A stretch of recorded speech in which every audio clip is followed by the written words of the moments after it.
What is up, guys? Lord Nick here, bringing you another League of Legends related video. In this video, guys, we are going to be looking at jungle competency versus the level of entry, and what the patch on 11.10 did to differentiate the two of these a little bit more. Now, for starters, a lot of you might be asking, what the hell do either of those terms mean? So let's kind of break it down real quick. Jungle competency is going to be looking at the skill level required to be considered a competent or good or fair, whatever you want to call it, jungler. This is basically your baseline level for where you yourself can call yourself a jungler and people aren't going to laugh at you for being just inept and terrible at what you're trying to do. The next one that we are looking at there is the jungle level of entry. This is the barriers and prevention of people from entering into the jungle. If a level of entry is low, this means that there is a lot of things that are kind of easier or made easier for them to kind of enter into it. This does not equate to them being good at it, but it does say that you can come in and start playing the role because the level of entry is low. What Riot recently did in 11.10 was lower that level of entry. But what didn't happen is lowering that requirement of competency, because there's not really a real good way of Riot to lower that. There's always a level of skill that will be needed by a person to be considered a good jungler. And just because you lower a lot of the small base things, these things that are very small, that are needed for almost every role, but in the case of jungle that are kind of special to them, be it farming camps, does not mean that you will just instantly become a great jungler. If all there is to it is farming for jungle, then hey, maybe you can become a better jungler. But guess what? We're just shifting the meta away from farming as much, which means that there's still a lot of skills you would need to learn and pick up to gain a level of competency to be called a good jungle. But before we dive too much into the breakdown between the two, let's actually look into the changes that were made on 11.10. 11.10 was a kind of controversial patch for the jungle, because at this point Riot has already changed the jungle about 3 substantial times prior to this within the last year. Jungle is the role that gets shaken up the most, as it is generally considered the most freely accessible role, as it has the most agency, not tied to some of the other roles, but ultimately it is also the role that is most dependent on every other role, because if all your lanes are losing, what can you really do as a jungler? So, that being said, let's actually look into the actual changes that were made to see how they actually reduced the level of entry. First up, we have jungle timers and camp gold. So what Riot did here in these couple of changes is, one, they made the jungle timers go up 15 seconds, meaning that they respawn 15 seconds later than they used to. This sounds like a nerf to current junglers, and in a way it kind of is. You have to relearn your jungle timings, you have to relearn your pathing to be just as efficient, and try to minimize your downtime, be it that you actually put ganks in your pathing now, or at the end of your pathing you look for a gank. There is just a bit more downtime between when your camps died and when they spawn again. So this can decrease the ability to just power farm through the jungle. People like Udyr actually now have to actually make some calculated risks in taking ganks or skirmishes, be it in the mid-river or at the actual laning phase. So this is a good change to incentivize more active play out of junglers, as opposed to a more passive route that was dedicated to just being able to farm, teamfight. Now you're going to see a bit more activity from the junglers. This is going to be very controversial for a lot of people, because this means that you're going to get a lot more Lee Sins, Elises, and early game junglers who can level 2, level 3 gank people. A lot of people generally hate this type of meta because of the fact that their junglers are going to be on top of them. Vice versa, people hate it when there's too much of a farm meta, because then their junglers don't seem to be doing anything, at least to the perception of the laners. So right now, jungle is always in a kind of perpetual state of, I really hate what my jungle's doing because the grass is always greener type of thing. But in this case, you are going to see a lot more proactive and early game junglers, just because camps don't spawn as fast, your gold is overall going a little bit down in certain cases and up in other cases. So certain camps are going to become more clear friendly, and other ones you kind of want to just skip over a little bit more.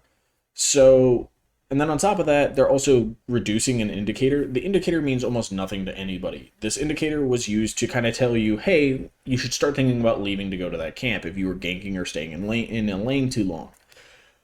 I don't generally use these indicators that much for my camps. I kind of have a mental note of when my camp is going to be up, and I have an idea of when I need to go path to it and what I need to do to get there. So for new junglers, all this means is you now have a much more alert, alert, alert, go to the camp type of moment, opposed to a hey, in a little bit you might want to head over here type of moment. That's all that thing really did.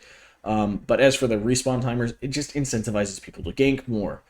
So that means there's a little bit more skill added to the jungle needed. Farming is easier. Once you learn a path, there's nothing that really deviates you from that path. So making people have to gank does add a little bit more skill expression to the jungle to a small degree. You're going to have to get good at ganking. And some of the junglers that are currently meta are not always the most ideal gankers. They're not terrible at it, but they're just not, that's not their MO. Their MO is the fact that they are power farmers. So let's move to the next part. All right. So right now, at this current change, we have comeback XP coming back. And this is always a controversial topic because comeback XP generally means that, hey, I'm bad, but I get to gain a lot of XP because I'm bad. In this case, yes and no. What this says is if you were just really getting pub stomped by somebody and you were 2 levels behind the average of the game, meaning you add all the levels of everybody together and you divide it by 10, and you were 2 levels behind whatever that number is, you will gain 50 additional XP per camp that you take. This is good and bad. In ways, comeback XP is always bad because it rewards bad players. But it's also, in this case, the way that it is set up, it is helping people who are less experienced in the role not get completely destroyed by either a smurf or somebody who is just way too good at it. I am torn on how I like this one because I am a person that you would abuse people that were bad at the jungle by forcing them to be far, far behind me. Now, there's not really a chance of me doing that in the early game. As the game progresses, yes, there's a much better chance of doing it because I'm going to be taking more of their camps, so they get less of this comeback XP. And on top of that, this comeback XP isn't that much in the late game to actually keep you that close to my level. So at a certain point, there will be a break point in the game where you can still get levels ahead of your opponent. It just means that you can't do it when they're like, you're level 4 and they're level 2 type of thing. So I think this is good because this doesn't allow people to just snowball so hard early by destroying a person so early that they can't do anything. So this should help people who are new to the jungle feel less destroyed pre 2 minutes. Pre 2 minutes. Pre level 4 or so. Like you shouldn't be nearly as far out of the game as you felt like you in previous patches. So they did change Smite. They took away some of the skill expression of having to know that it increases incrementally over levels to, hey, it's a 450 base, and once you've smited 5 times, it's now at 900. So now this incentivizes people to always take Cosmic Insight, and the people who are smart will always take Cosmic Insight, because then you're going to have a lower CD, which means you get to that upgraded Smite a little bit sooner, and then once you're at that upgraded Smite, your Smite's off cooldown a lot sooner, which means you could spam it a lot more. It's a solid change. It's a really good change. I think that overall this one's great. Also making it so Smite breaks the shield on the Scuttle Crab is a great change. I've had my reluctancy initially with this because I felt like it took away skill expression, but it was a type of skill expression that really didn't express too much actual skill.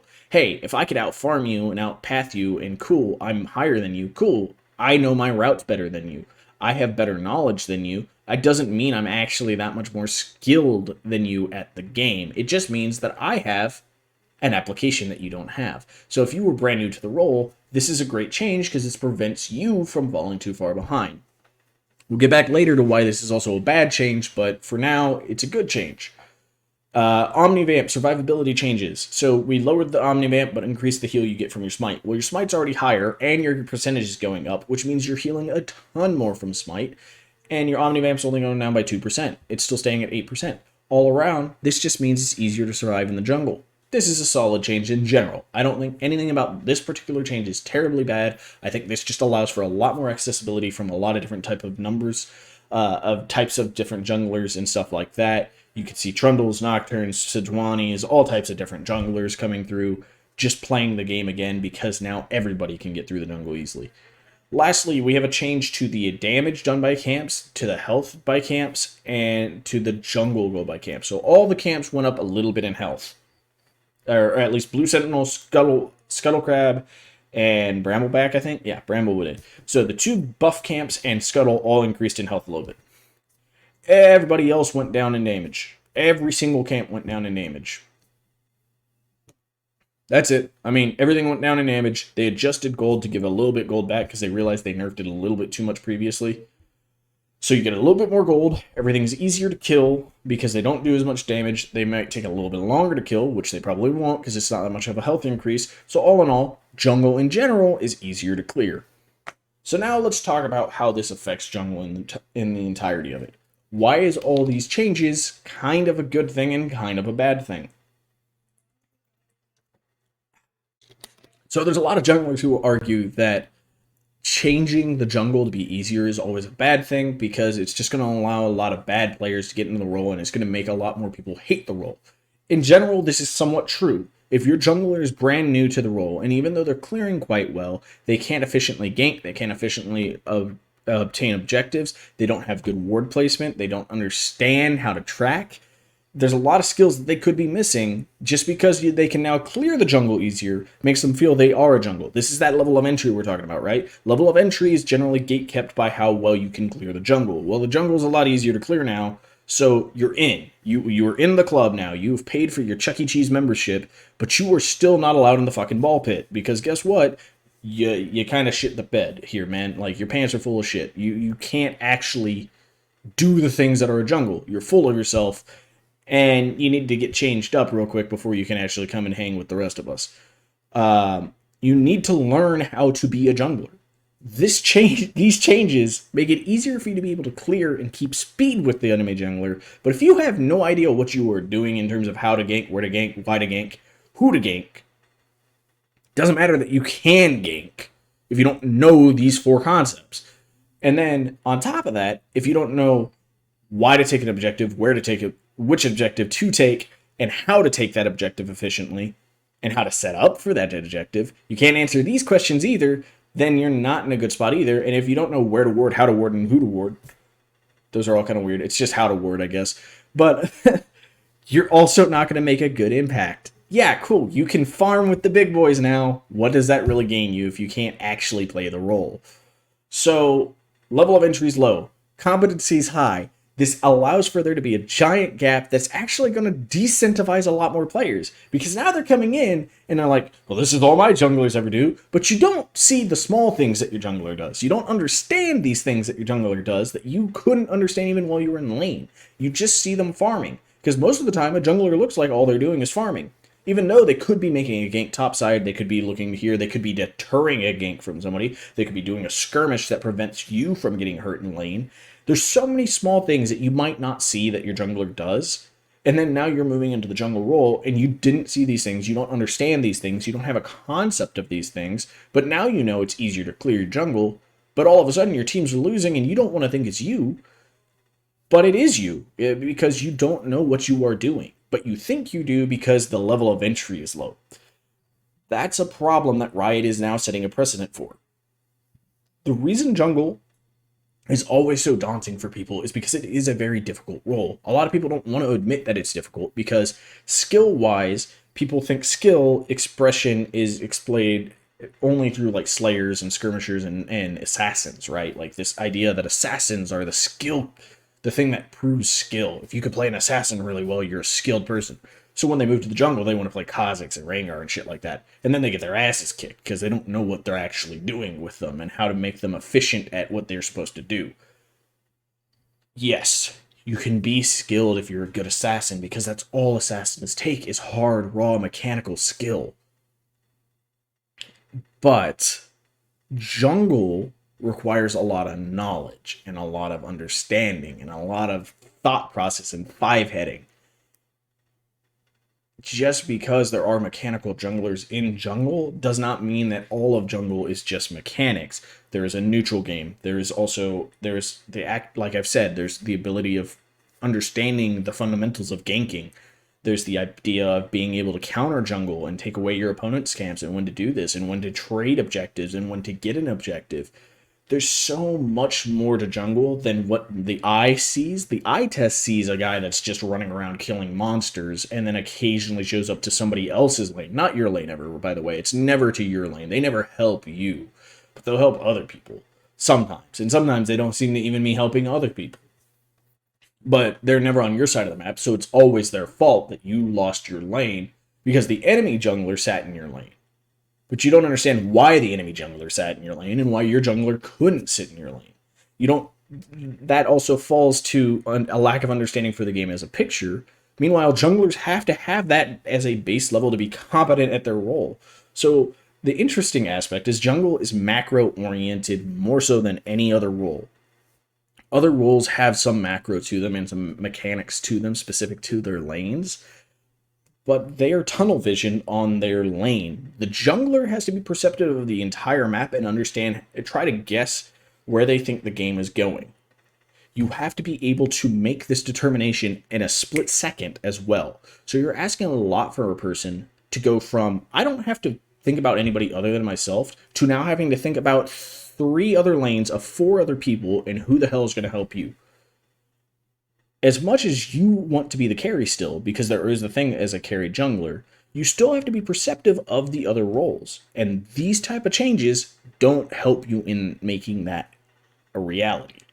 These changes make it seem easier to become a jungler, while in actuality, all this does is take away one of the most minor parts of being a jungler. Farming is always considered a minor part. While it is a major role in all roles, it is a minor part by comparison to the bigger picture of things. I could be put behind a little bit of CS as a jungler, but still be able to steal camps, be able to fight better in team fights, and do things that are more effective to what my team wants to win. Meanwhile, this Udyr's over here with 300 farm and has done absolutely nothing but farm. It's great you have farm. How many objectives have you gotten? How many towers have you helped and take? How many people have you killed? You have to be able to see the bigger picture of things. And these type of changes just blind and blur that line a little bit too much. And so now that there's a giant gap between entry and competency, people will start to play it and then realize, God, there's a lot of work I have to make to get there. And so they don't want to do it. If you leave these two closer to each other, sure, you're not going to get as many people going in all at all. You'll get more people when they're this far apart. You're going to get more people trying the role, but you're not going to keep very many of them. You're actually going to keep even less than if they were like this, because when they're like this, you have a full understanding of what the hell you're getting into, which means, okay, do I really want to keep with this or do I not? And the people that want to keep with it will keep with it and keep going. When you have it like this, you have people that think this is all you need to become a jungler, then realize after maybe about 20 games this isn't what you need, and then all just drop because they're like, oh, I've put 20 games into this and I don't actually understand how to play this role. I'm just going to leave. So changes like this are good. Kind of. They make autofills better, but they make the idea of getting more junglers into the game. The objective of these changes was to make it easier for people to come into jungle. Same thing goes for the changes they made to Morgana, Mordekaiser, Darius, all these champions to make them easier to jungle with. They allow you to cheat certain aspects of the jungle, farming predominantly, which then allows you to kind of cheat on a couple of other things, which doesn't actually teach you the role. It just teaches you a way of playing the role that's not actually the role itself. It's as if they're trying to hard force somebody that's not supposed to be a jungler to be a jungler, which Riot would never do that. It's not like they just did that with 3, 4, 5, 6, 7, 8 champions or so, you know. They keep doing that with the expectation of we're trying to add diversity so people will play it. The role itself is one of the most diverse roles in the game. You can play so many different variants of champion in the roles. While yes, your selection of how many champions in each of those different variants might not be very much, there's still a lot of diversity. And it's a difficult role in general. And no matter how low they make this level of entry be, they can't change the level of competency without gutting the entirety of the current state of the jungle, killing off all their current junglers, and resetting the role to something completely different, which would then piss off a lot of people and potentially just kill the game. So even lowering this level of entry doesn't really help in the long scheme. All it does is show them, hey, we got a statistic inflation. There's a lot more people trying jungle now. But after a couple months, that's going to die off. And after a couple of months, they're going to realize this change didn't work, and then they're going to change the jungle again. So this is why these massive changes that they make are not great. In this case, they're trying to make the level of entry lower. But then if they make it way too low, right? Like, because sometimes they have made it where the level of entry is so low that the competency level actually drops quite a bit with it because, you know, it takes absolutely no skill to do these baseline things that anybody can jungle. And when anybody can jungle, there's a problem because that means there's going to be some really broken picks in there. And when those broken picks gets taken away, the jungle is just in complete disarray and nobody knows what to do with it anymore. And you just lose a lot of skill expression that has been building up over time. So ultimately, these changes are good and these changes are bad. They make it easier for people who don't know what they're doing to kind of try to keep up, but they don't teach you how to actually be a jungler. You still have to learn that on your own, and you have to be aware that you have to do that. Don't let these ease of entries make you feel like you become a great jungler immediately. Take time to learn it, take time to become good at it if that's really what you want to do. Hope you guys enjoyed this. If you want to see more videos like this, feel free to subscribe to the channel, leave a like and a comment down below. Let me know how you feel. Thank you guys so much for watching, and I hope to see you in the next video. Goodbye, guys.